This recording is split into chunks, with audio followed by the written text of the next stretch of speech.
Welcome to the Money Marketing Podcast. Today's episode is part of a special series with our sister publication, Mortgage Strategy, and is in association with Royal London. Royal London would like to get advisors and their clients thinking about the benefits of having wellbeing support services as part of a protection plan. Do listen out for all episodes in the series.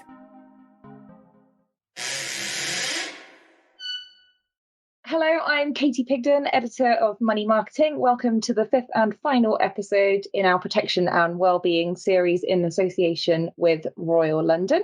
I'm joined by a few guests today, so I'll allow them to introduce themselves. Can we start with Christina from Royal London, please? You can do, Katey. Hi, I'm Christina from Royal London. My role is I'm the product owner, and my remit is to deliver products and services that help Royal London build deeper relations with their customers. And I have actually led the development of this new wellbeing proposition from ideation through to delivery. Lovely, thank you. And Gary? Yes, good afternoon. My name is Gavrilovic. I'm one of the directors of a company called City Mortgage Solutions. We are primarily a mortgage brokerage based in the heart of the city, which has been now set up and running for the last 15 years. Thank you. And finally, Adam. Hi, I'm Adam Higgs. I'm from a company called Protection Guru, who carry out a lot of benchmarking and analysis to help advisors better understand what protection products do, and as part of that, specifically focusing on some of the support services that a lot of the products offer. Brilliant. Well, thank you all for joining us today. Christina, can we start with you giving us a bit of a recap of what we've covered in the previous episodes in this series and the Helping Hand sort of service in general, please? Yes. So Royal London have had a value-added service proposition for quite some time. But that value-added service proposition was really there to give customers a helping hand with what we tend to call a life shock. So a bereavement, a cancer diagnosis, a critical illness of some sort, anything to do with that. And we had a nurse-led service which would allow the customer to access a whole range of support and advice in relation to the sort of crisis situation that they were in. More recently, we've seen a move in the market towards offering preventative healthcare services. So we looked at the market, looked at what we wanted to do, and we have recently just added our new Helping Hand to Stay Healthy. And what that basically is we have developed a wellbeing ecosystem to help improve healthcare navigation. And we've done that by sort of curating and connecting some of the best of breed providers in the market. And as I say, improve the navigation between helping a customer understand where they're at with their current status of their health. And that's very much driven by their lifestyle choices, what they can do about that, and where they can go for support. So it's very much early detection and access to early care providers and preventative support services. Lovely, thank you. So today I thought we could talk a little bit more about sort of protection in general, why it's important. Has it become a bit of a hard sell, or have advisors moved away from it, or are we hoping that more will sort of come into that market? Gary, could we start with you? How important is protection as something as part of your business in terms of when you're dealing with clients? It's incredibly important. I mean, simplistically, we spend perhaps a disproportionate amount of time and effort on trying to embed into our brokers that obviously, when they meet the client, there's a very good chance that they are going to be the only person who's ever going to speak to that client about protection. Unfortunately, at this moment in time, the client doesn't wake up on a Saturday morning and says, I'll tell you what, we're going to go out and buy life cover today, we're going to buy critical illness cover today. It just doesn't happen. So our role with that client is we've got to try and take a personal responsibility that it sits with us to discuss it with them. But the difficulty is it's difficult. Clients don't like talking about it. They don't like thinking about it.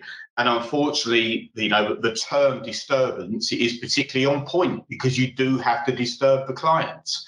If you was trying to discuss, selling a Ferrari or buying a big house or buying a flat screen TV, all of those are tangible, all of those the client can see and all those the client wants. You're trying to impose and discuss with the client a set of events which A, they don't particularly want to think about, and B, is going to cost in some respects, quite a bit of money to cover. So we very much from the very beginning had an ethos of trying to present cost outweighing benefit. So you've got to create that the benefit the clients are going to get from your recommendation from the policy far outweighs the monthly costs. So we've very much always focused from the very beginning. When we first set the company up 15 years ago, our first relationship in the protection market was with Royal London. And we very much focus on the value-added service to try and create just that additional benefit to push the client over the line to take our recommendations. I mean, as a company, we currently gross mortgage to life penetrate circa 50 to 60%, which for a mortgage company is totally unheard of. No one gets anywhere close to that kind of percentages. So, you know, we take a lot of pride in that. We take a lot of pride in our knowledge as well. But the clients we sell protection to, 60 to 70% of those will have critical illness cover alongside their life. So, yeah, so in a simplistic answer to your question, it's something that we do take very seriously.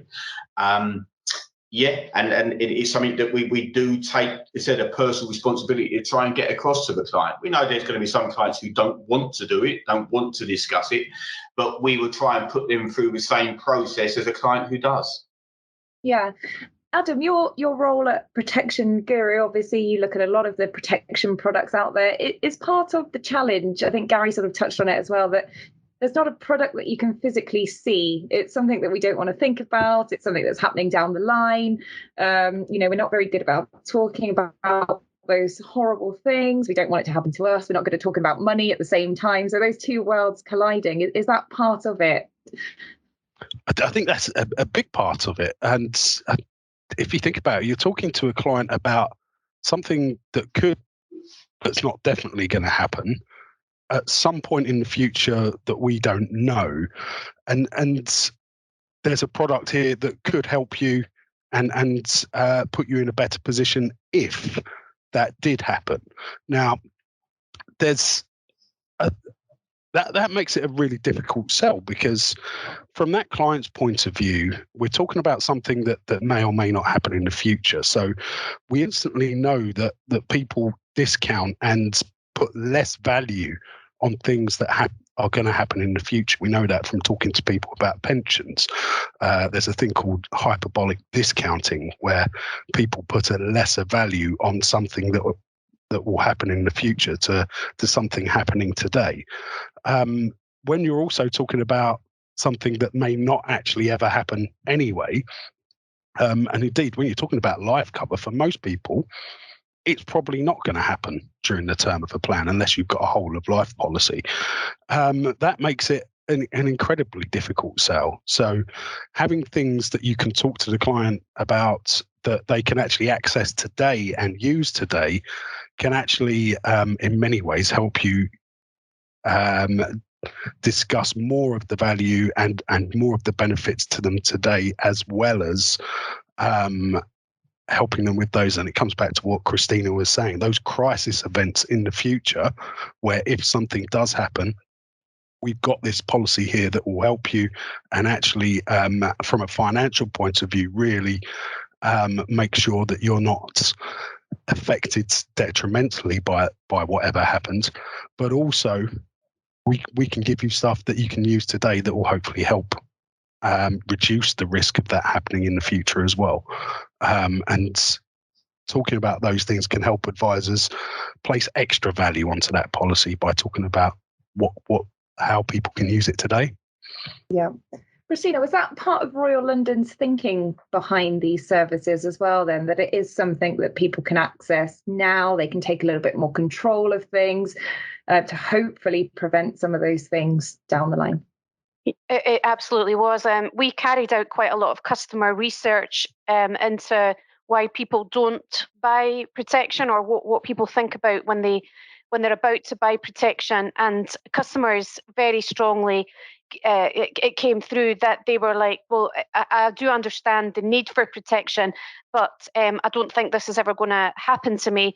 and I need to see value right here, right now, for all the things that basically, both of them have said. But Adam in particular said they sort of focus on, I'd rather have a coffee than something else, because I can see that I'm going to get something out of that now.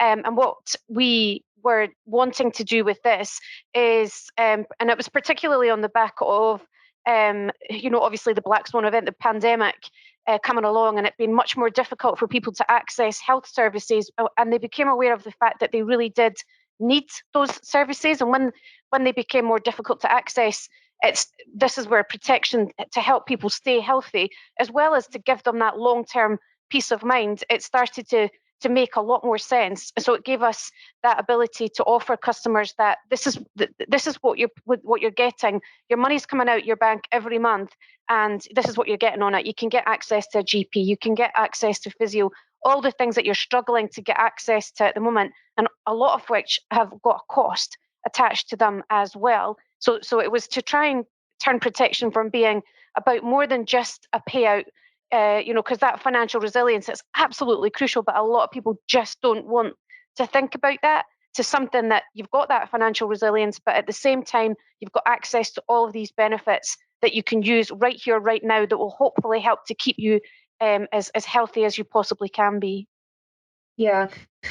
Gary, you're right. Obviously, when you apply for a mortgage, that was the first time that I had a conversation about sort of protection. Hadn't really thought of it up until then. So we took out the life insurance, but critical illness was mentioned, and we sort of panicked about, don't want to get any of those things on the list, but what if we don't get that exact thing? Is that going to cause a problem down the line? Or income protection, for some reason, I don't know why our mortgage broker sort of went, there's this thing called income protection, and clearly didn't really want to talk about it too much at all. Have these services helped you with those conversations with customers? Because obviously if they're looking to get their mortgage, they're thinking of spending a lot of money, maybe that extra bit is just a step too far, even though it's very important. Well, I think I'll go back to the earlier statement. It's all about trying to create a cost outweighing benefit. And the greater the benefit that you can provide, the more likely the client is to take your recommendation. I mean, unquestionably, the flavour of the moment, you can't put the TV on without watching a Peloton advert or a personal, PT advert, or, any of these type of services which are linked to basically health support, and all of which come at a cost. I mean, obviously, the Health Hero app with Royal London, particularly anyone trying to see a GP at this moment in time, is going to be incredibly difficult. So, any ability to access that for a client is unquestionably going to improve and help push your sale over the line.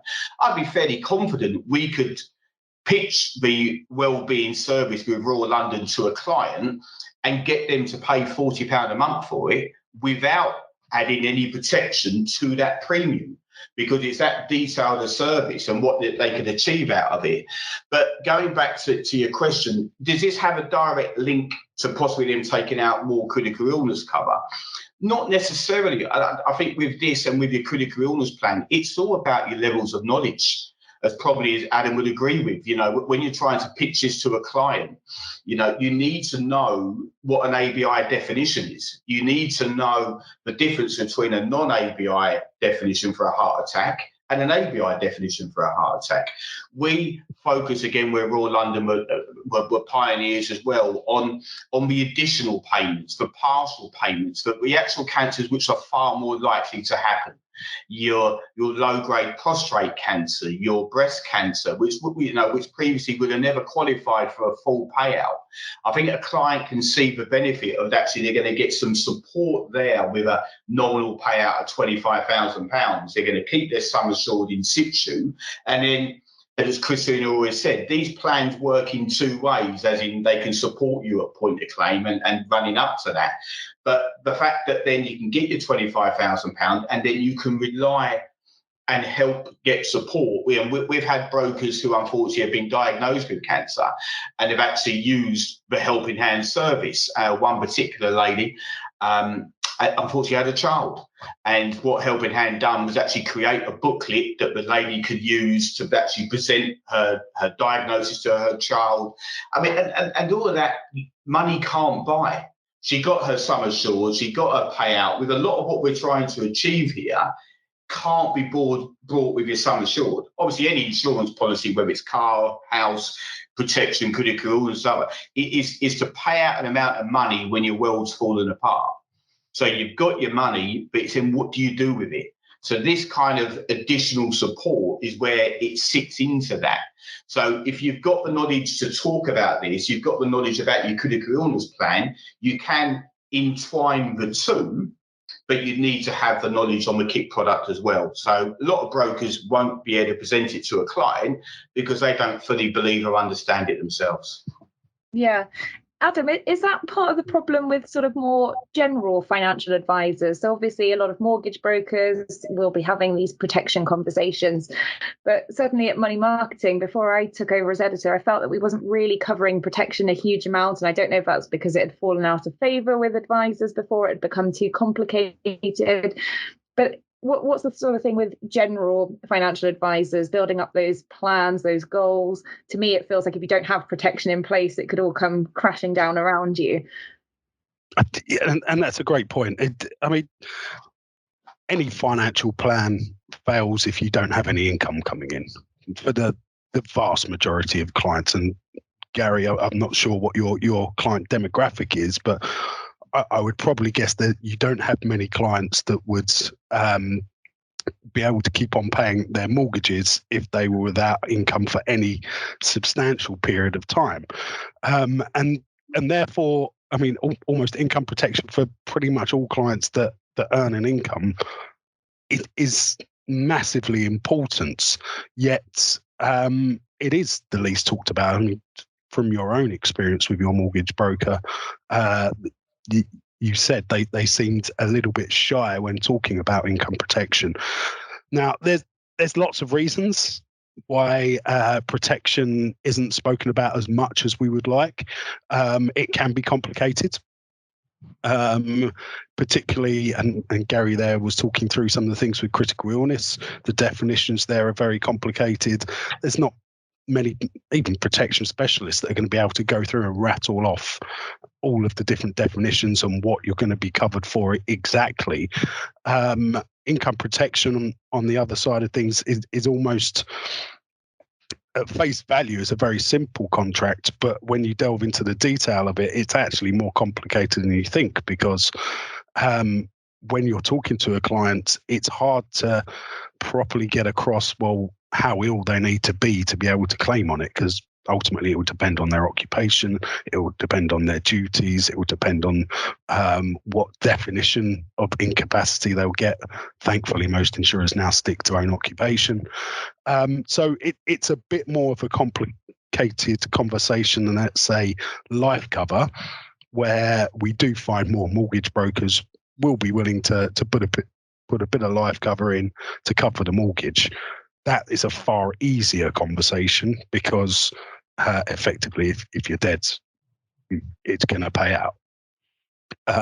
So I think the complexity of the market certainly plays a hand into why some advisors just are a little bit wary about protection.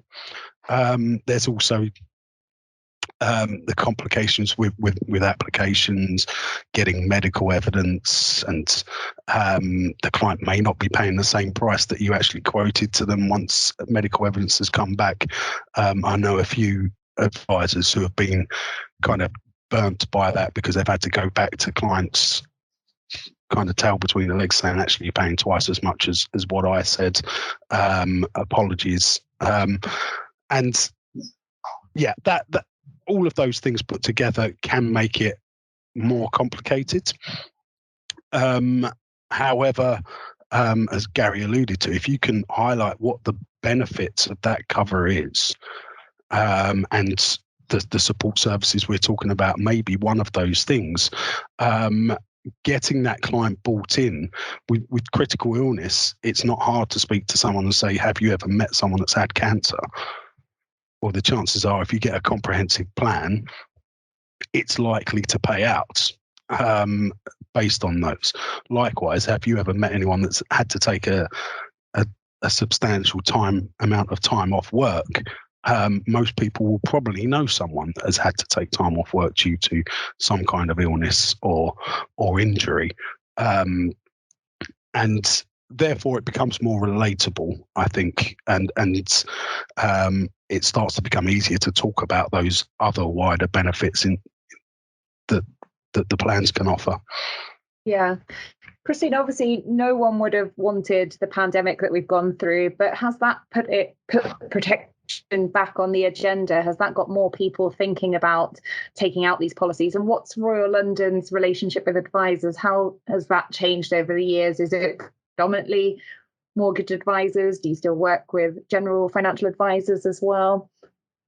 So to answer the first part of your question, yes, I think I mentioned earlier, I think the pandemic has definitely made people much more aware of their vulnerability.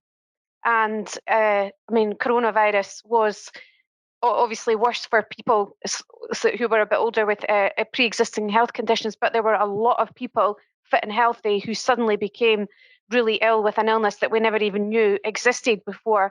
And we've all heard of long COVID, people having to take time off work because they just have not been able to recover back to the state of health that they were in prior to getting the condition. And that is something that a product like income protection would have supported.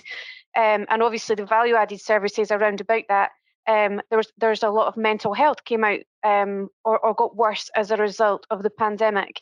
And that's we obviously, one of our top reasons for income protection claims is mental health. And so it was pretty much a no-brainer that we needed to put really strong preventative support in that space, combined with the product to try and help people in that space, and then provide an income if they did get sort of serious enough that they couldn't actually do their job for however long their deferred period was.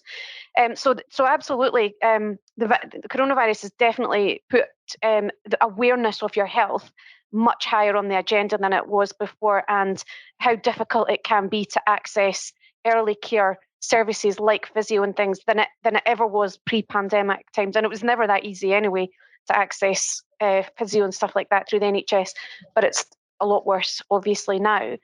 In terms of our relationship with advisors, most protection is sold as part of a mortgage sale. So obviously the vast bulk of advisors that we deal with are involved in the mortgage market, but we have very strong relationships as well with a lot of the protection specialists for some of the reasons that Gary mentioned earlier, that we have very comprehensive products that we can meet the needs of lots of different customers. And we've developed scenarios where we can actually offer life cover to customers with really severe mental health illness.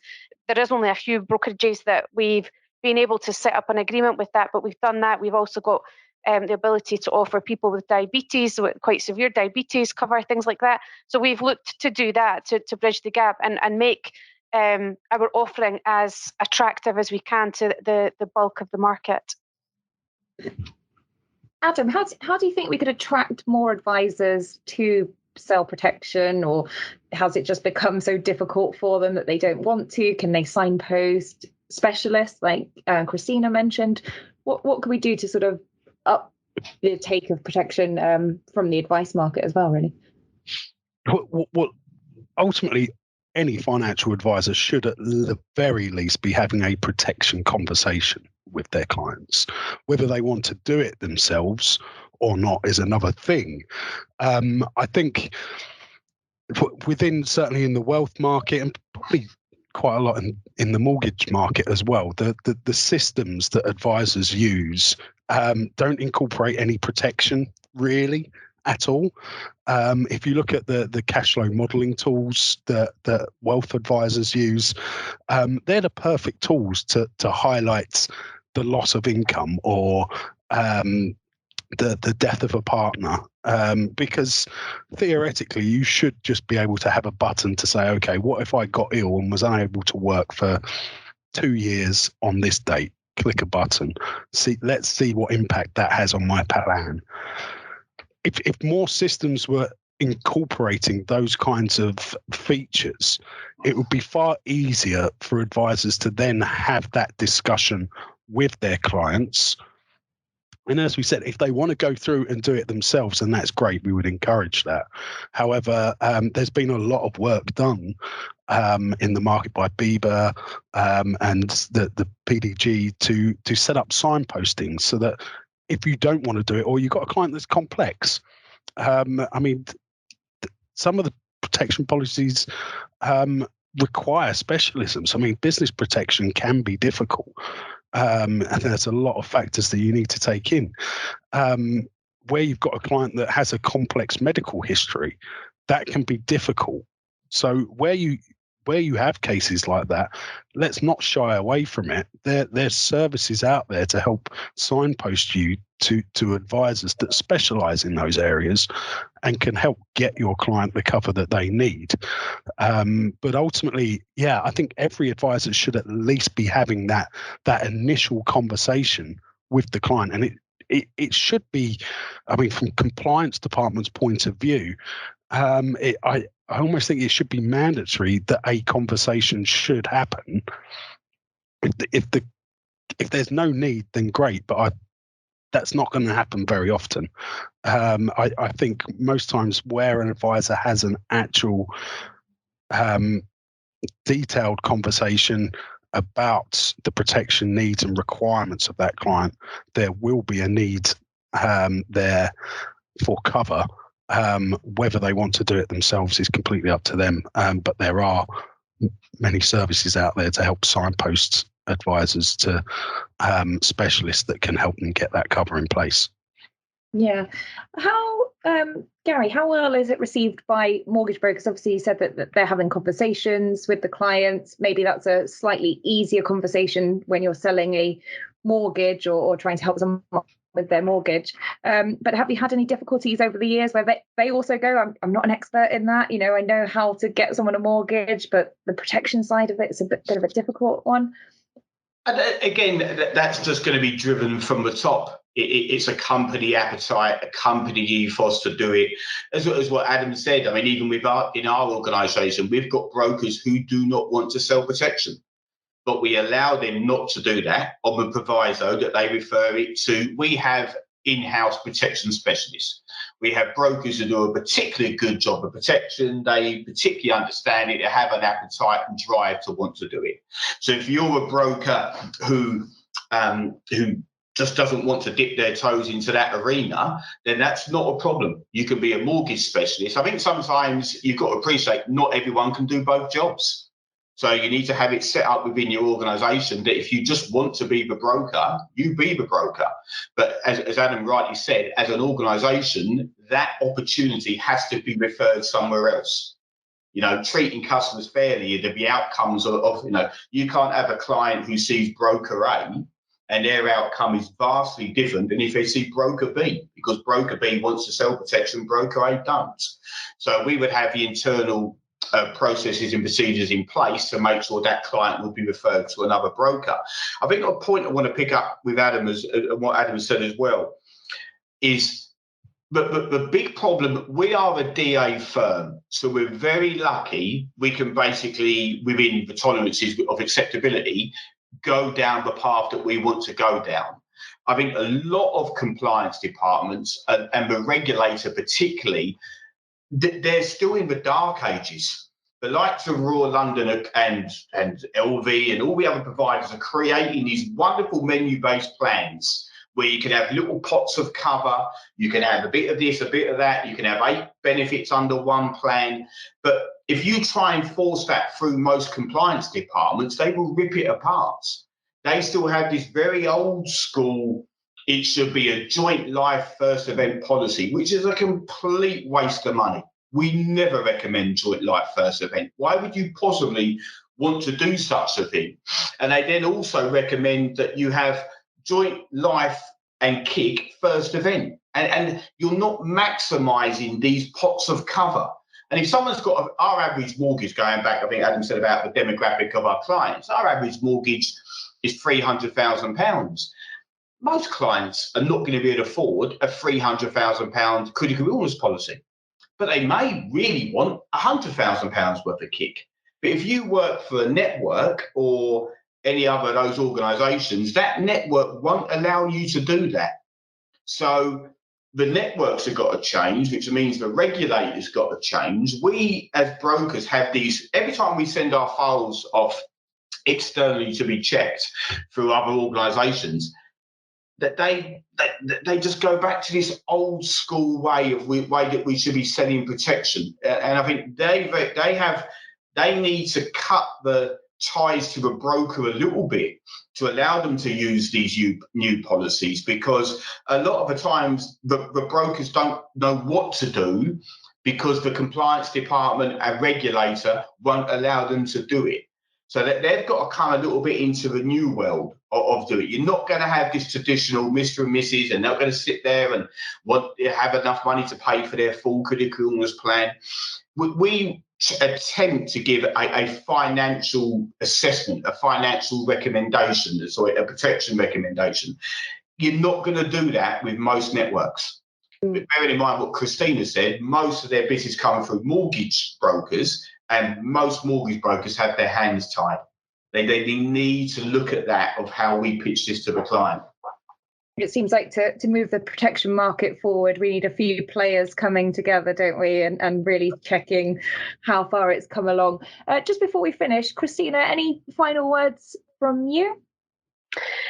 No, great input today from both Gary and Adam. I've thoroughly enjoyed listening to the conversations there.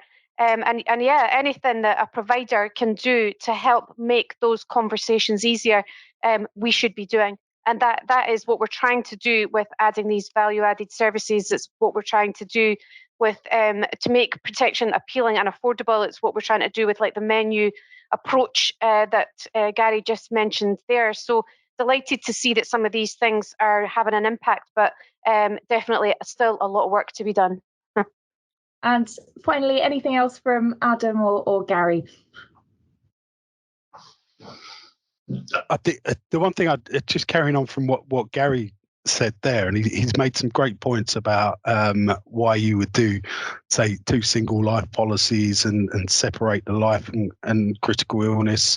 I read an interesting article from Kevin Carr on money marketing this morning talking about exactly that. And it is a problem where compliance departments are frankly quite scared of the ombudsman, because the ombudsman has made rulings against people doing things like that.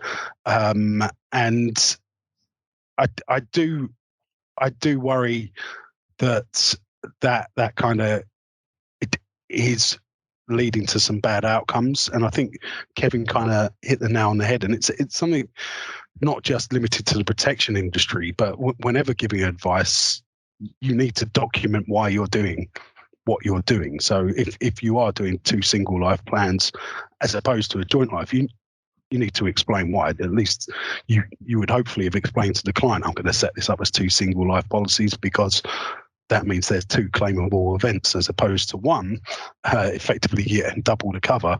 If you explain that in your suitability report, it kind of does cover you from the ombudsman because you fully explain why. As Kevin said. Well, yeah. Okay.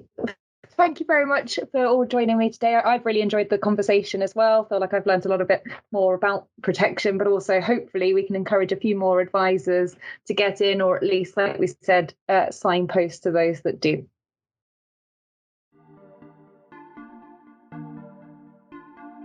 I hope you've enjoyed the Protection and Wellbeing podcast series. If you've missed any episodes, you can catch up wherever you get your podcasts from.